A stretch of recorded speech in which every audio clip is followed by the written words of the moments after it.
নতুন দেশ। রবীন্দ্রনাথ ঠাকুর। নদীর ঘাটের কাছে নৌকো বাঁধা আছে, নাইতে যখন যাই দেখি সে জলের ঢেউয়ে নাচে। আজ গিয়ে সেইখানে দেখি দূরের পানে মাছ নদীতে নৌকো, কোথায় চলে ভাটার টানে। জানি না কোন দেশে পৌঁছে যাবে শেষে, সেখানেতে কেমন মানুষ থাকে কেমন বেশে। থাকি ঘরের কোণে, স্বাদ জাগে মোর মনে, অমনি করে যাই ভেসে ভাই নতুন নগর বনে। দূর সাগরের পারে জলের ধারে ধারে নারিকেলের বনগুলি সব দাঁড়িয়ে সারে সারে। পাহাড় চূড়া সাজে নীল আকাশের মাঝে, বরফ ভেঙে ডিঙিয়ে যাওয়া কেউ তা পারে না যে। কোন সে বনের তলে নতুন ফুলে ফলে, নতুন নতুন পশু কত বেড়ায় দলে দলে। কত রাতের শেষে নৌকো যে যায় ভেসে, বাবা কেন আপিসে যায়, যায় না নতুন দেশে। শব্দার্থ ও টিকা। ভাটা চাঁদ ও সূর্যের শক্তির আকর্ষণে সমুদ্র বা নদীতে পানি বেড়ে যায়, একে বলে জোয়ার।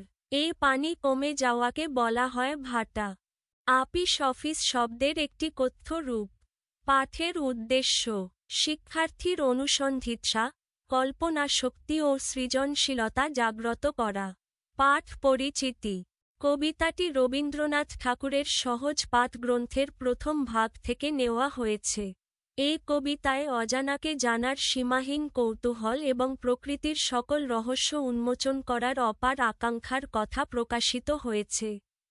ভাটার টানে ঘাটে বাঁধা নৌকা মাছ নদী পেরিয়ে কোথায় গিয়ে যে পৌঁছবে তার কোনো ঠিক নেই। হয়তো কোনো নতুন দেশে বা নতুন পরিবেশে গিয়ে সে পৌঁছবে। এই সব প্রশ্নের উত্তর জানতে কৌতূহল জাগবে যে কারোরই।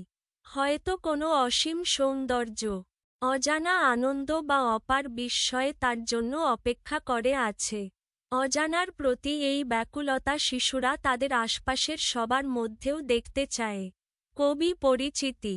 বাংলা ভাষা ও সাহিত্যকে বিশ্বসাহিত্যের অঙ্গনে সম্মানের আসনে অধিষ্ঠিত করে বিশ্বকবি অভিধায় অভিহিত হন রবীন্দ্রনাথ ঠাকুর, 1861 থেকে 1941। তিনি জোড়াসাঁকোর ঠাকুরবাড়ির মহর্ষি দেবেন্দ্রনাথ ঠাকুর ও শারদা দেবীর চতুর্দশতম সন্তান। আধুনিক বাংলা কবিতার ধারায় নতুন যুগের প্রবর্তক তিনি। 15 বছর বয়সে প্রকাশিত হয় তার প্রথম কাব্যগ্রন্থ বনফুল, গীতাঞ্জলি এবং তার আরও কিছু কবিতার স্ব-অনুদিত কাব্যগ্রন্থ সং অফারিংস এর জন্য 1913 সালে। সাহিত্যে নোবেল পুরস্কার লাভ করেন। মানসী, সোনার তরী, চিত্রা, খনিকা, বলাকা তার উল্লেখযোগ্য কাব্যগ্রন্থ। ছোটদের জন্য রচনা করেছেন শিশু, শিশু ভোলানাথ, খাপছাড়া প্রভৃতি কাব্যগ্রন্থ। বাংলা ছোটগল্প প্রথম তার হাতেই প্রতিষ্ঠা লাভ করে। কবিতা, ছোটগল্প ছাড়াও উপন্যাস, নাটক, প্রবন্ধ, সঙ্গীত, ভ্রমণ কাহিনী বাংলা সাহিত্যের সকল শাখা তার রচনা দ্বারা সমৃদ্ধ হয়েছে। ব্যাকরণ, ভাষাতত্ত্ব, ছন্দ ও চিত্রকলাতেও তিনি অসামান্য অবদান রেখেছেন। অনন্যসাধারণ প্রতিভার অধিকারী রবীন্দ্রনাথ একাধারে সাহিত্যিক, চিন্তক, শিক্ষা সংগঠক, সুরকার, গীতিকার, নাট্যকার, নাট্যপ্রযোজক, অভিনেতা, অনবদ্য চিত্রশিল্পী। এছাড়া তিনি শান্তিনিকেতন ও বিশ্বভারতী এর মতো নতুন ধারার শিক্ষা প্রতিষ্ঠান গড়ে তোলেন। কর্ম অনুশীলন। তোমার কল্পনার দেশের একটি বর্ণনা প্রস্তুত করো। কল্পনার দেশের বর্ণনা এমন হতে পারে: আমার কল্পনার দেশ নবজ্যোতি নামে পরিচিত। এই দেশটি নদী, পাহাড় এবং সবুজ বনভূমিতে ঘেরা। এখানে চারদিকে ফুলের বাগান এবং নারিকেল গাছের সারি সারি। সকালবেলার সূর্য ওঠার সঙ্গে সঙ্গে নদীর জলের ঢেউ সোনার মতো ঝলমল করে। এখানে মানুষ খুব বন্ধুভাবাপন্ন। তারা একে অপরকে সাহায্য করতে পছন্দ করে। বাজারগুলোতে রঙিন ফল, মিষ্টি মধুর খাবার এবং সুন্দর হস্তশিল্প বিক্রি হয়। প্রত্যেক শহরের মাঝখানে একটি ছোট হ্রদ থাকে, যেখানে শিশুরা নৌকা চালিয়ে খেলা করে। শিশুরা শিক্ষায় উৎসাহী এবং প্রতিদিন নতুন কিছু শিখতে চায়। শহরের বাইরে বড় বন, যেখানে নানা রঙের ফুল এবং অদ্ভুত পাখি বাস করে। রাতের আকাশে অসংখ্য তারা ঝলমল করে, যেন তারা তাদের নিজস্ব গল্প শোনাচ্ছে। এই দেশে প্রতিটি মানুষ শান্তি ও আনন্দের সঙ্গে বসবাস করে। ভ্রমণকারীরা যদি আসে, তারা কখনোই ফিরে যেতে চায় না, কারণ এখানে আছে প্রকৃতির অপার সৌন্দর্য এবং মানুষের আন্তরিকতা। তোমার এলাকার প্রাকৃতিক পরিবেশের বর্ণনা দাও। আমার এলাকা মূলত নদীর তীর ঘেঁষে অবস্থিত। চারদিকে সবুজ ঘাসের চাদর এবং নানা ধরনের গাছ-গাছালি দেখা যায়। বসন্তকালে বিভিন্ন রঙের ফুল ফোটে, যা পুরো এলাকা রঙিন করে তোলে। নদীর জলে মাছ, হাঁস, মুরগি ও ছোট ছোট পাখি থাকে। পাহাড়ের উপর দিয়ে হালকা বাতাস বইতে থাকে, যা গরমের দিনে তাজা স্বাদ দেয়। বর্ষাকালে নদীর জল বৃদ্ধি পায় এবং চারপাশের খামারগুলো ঘিরে থাকে নীল জলধারায়। সন্ধ্যায় সূর্যাস্তের সময় আকাশ লাল সোনালি রঙে রাঙায়, আর পাখিদের কুজনের শব্দ পরিবেশকে আরও সুন্দর করে তোলে। এলাকার মানুষ সাধারণত কৃষি ও মাছ ধরা নিয়ে ব্যস্ত। তারা প্রকৃতির সঙ্গে খুব ঘনিষ্ঠ সম্পর্ক রাখে, তাই প্রকৃতি সব সময় পরিচ্ছন্ন ও সুন্দর থাকে। ছোট ছোট খাল, বাঁশঝাড়, ক্ষেত খামার, সব মিলিয়ে আমার এলাকা প্রাকৃতিক সৌন্দর্যের এক সুন্দর উপাখ্যান। সর্বশেষ তুমি যে অঞ্চলে ভ্রমণ করেছ তার বর্ণনা লেখো। সর্বশেষ আমি যে অঞ্চলে ভ্রমণ করেছিলাম, সেটা ছিল সুন্দরবনের ধনুকার মতো প্রান্ত। এখানে প্রবাল মিশ্রিত নদী ও খালগুলো বিশাল জঙ্গলকে ছড়িয়ে রেখেছে। নদীর তীরে বাঁশঝাড় আর নারিকেল গাছের সারি চোখে পড়ে। পানির উপর নৌকা ভেসে চলার সঙ্গে সঙ্গে পাখিদের কলরব শোনা যায়। জঙ্গলের মধ্যে বিভিন্ন প্রজাতির গাছ এবং বনের প্রাণী, ছোট ছোট হরিণ, বানর, সুন্দরবনের বিখ্যাত রয়্যাল বেঙ্গল টাইগার ও নানা ধরনের পাখি, সবাই একসঙ্গে বাস করে। সকালে সূর্য ওঠার সময় নদীর জল সোনার মতো ঝলমল করে আর সন্ধ্যায় আকাশ লাল সোনালি রঙে রাঙে। এলাকার মানুষ খুব বন্ধুভাবাপন্ন। তারা প্রাকৃতিক সম্পদের সঙ্গে সমন্বয় করে জীবিকা নির্বাহ করে।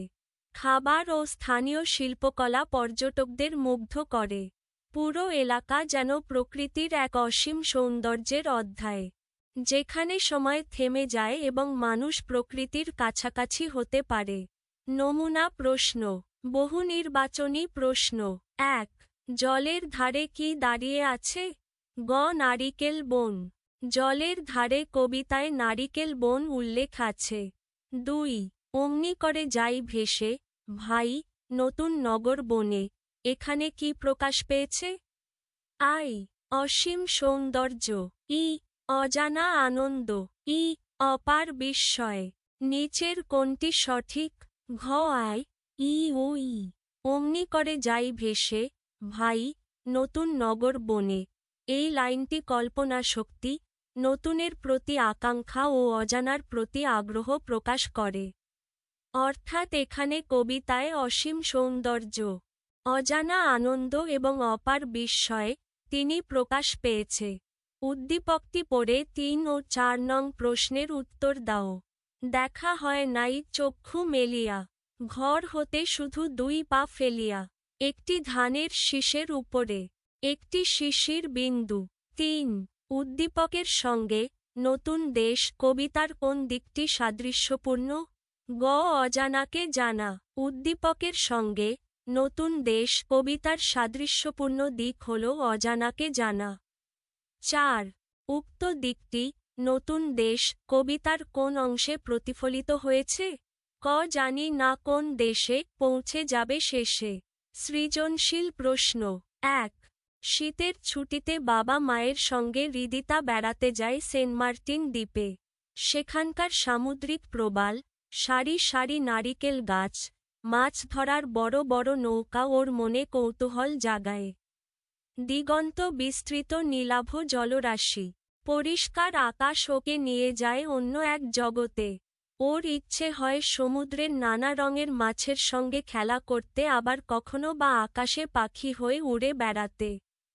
ক. নতুন দেশ কবিতায় নীল আকাশের মাঝে কি সাজে? উত্তর: নতুন দেশ কবিতায় নীল আকাশের মাঝে পাহাড় চূড়া সাজে। খ. থাকি ঘরের কোণে বলতে কি বোঝানো হয়েছে? উত্তর: থাকি ঘরের কোণে বলতে বোঝানো হয়েছে যে শিশু বা কবির মনে কল্পনা জাগে, কিন্তু তিনি শারীরিকভাবে ঘরে, নিরাপদ স্থানে অবস্থান করছেন। অর্থাৎ বাস্তবে তিনি সেখানে নেই, কিন্তু মনের মধ্যে ভেসে নতুন জায়গা বা নতুন দেশের কল্পনা করছেন। গ. হৃদিতার সেন্ট মার্টিনে দেখা দৃশ্যে নতুন দেশ কবিতায় চিত্রিত কোন দিকটি প্রতিফলিত হয়েছে? ব্যাখ্যা করো। উত্তর: হৃদিতার সেন্ট মার্টিনে দেখা দৃশ্যে নতুন দেশ কবিতায় চিত্রিত অজানাকে জানার কৌতূহল ও অপার আকাঙ্ক্ষার দিকটি প্রতিফলিত হয়েছে। ব্যাখ্যা: হৃদিতা সেন্ট মার্টিনে গিয়ে সামুদ্রিক প্রবাল, সারি সারি নারিকেল গাছ, বড় নৌকা, দিগন্তজোড়া নীল জলরাশি ও পরিষ্কার আকাশ দেখে মুগ্ধ হয়। এসব দৃশ্য তার মনে গভীর কৌতূহল জাগায় এবং সে বাস্তব জগতের বাইরে এক নতুন জগতে হারিয়ে যায়। সে কখনো সমুদ্রের রঙিন মাছের সঙ্গে খেলা করতে চায়, আবার কখনো পাখি হয়ে আকাশে উড়তে চায়, যা তার কল্পনাশক্তি ও অজানার প্রতি আকর্ষণের প্রকাশ। ঠিক একইভাবে নতুন দেশ কবিতায় শিশুমন ঘরের কোণে বসেই নৌকার ভেসে যাওয়া দেখে অজানা দেশের কথা ভাবে, নতুন পরিবেশ, মানুষ ও প্রকৃতির রহস্য জানতে চায়। তাই হৃদিতার অনুভূতির সঙ্গে কবিতার অজানাকে জানার ব্যাকুলতা ও নতুনের প্রতি আকর্ষণ সরাসরি সাদৃশ্যপূর্ণ। ঘ. উদ্দীপকটি যেন নতুন দেশ কবিতার মূল ভাবকে ধারণ করে আছে, উক্তিটির যথার্থতা মূল্যায়ন করো। উত্তর: উক্তিটি সম্পূর্ণ যথার্থ। মূল্যায়ন: নতুন দেশ কবিতার মূলভাব হল শিশুমনের সীমাহীন কৌতূহল, কল্পনাশক্তি এবং অজানাকে জানার অপার আকাঙ্ক্ষা। কবিতায় দেখা যায়, ঘাটে বাঁধা নৌকা ভাটার টানে ভেসে কোথায় যায়, এই প্রশ্ন থেকেই শিশুমনে নতুন দেশ, নতুন মানুষ ও নতুন প্রকৃতিকে জানার আগ্রহ জন্ম নেয়। বাস্তবে ঘরে থাকলেও তার মন ভেসে যায় দূর সাগর, পাহাড়, বন ও অচেনা জগতের দিকে। উদ্দীপকে হৃদিতাও সেন্ট মার্টিনে গিয়ে প্রকৃতির সৌন্দর্য দেখে একই ধরনের অনুভূতির মুখোমুখি হয়। দিগন্ত বিস্তৃত নীল জলরাশি, পরিষ্কার আকাশ, নারিকেল গাছ ও সামুদ্রিক জীব জগৎ তার মনে গভীর কৌতূহল ও বিস্ময় সৃষ্টি করে। সে বাস্তব সীমা ছাড়িয়ে কল্পনায় কখনো মাছের সঙ্গে খেলতে, কখনো পাখি হয়ে উড়তে চায়। অতএব কবিতার শিশুমনের কল্পনাপ্রবণতা, অজানার প্রতি ব্যাকুলতা ও নতুন জগৎ আবিষ্কারের আকাঙ্ক্ষাই উদ্দীপকের মধ্য দিয়ে স্পষ্টভাবে প্রতিফলিত হয়েছে। তাই বলা যায়, উদ্দীপকটি সত্যিই নতুন দেশ কবিতার মূল ভাবকে ধারণ করে আছে।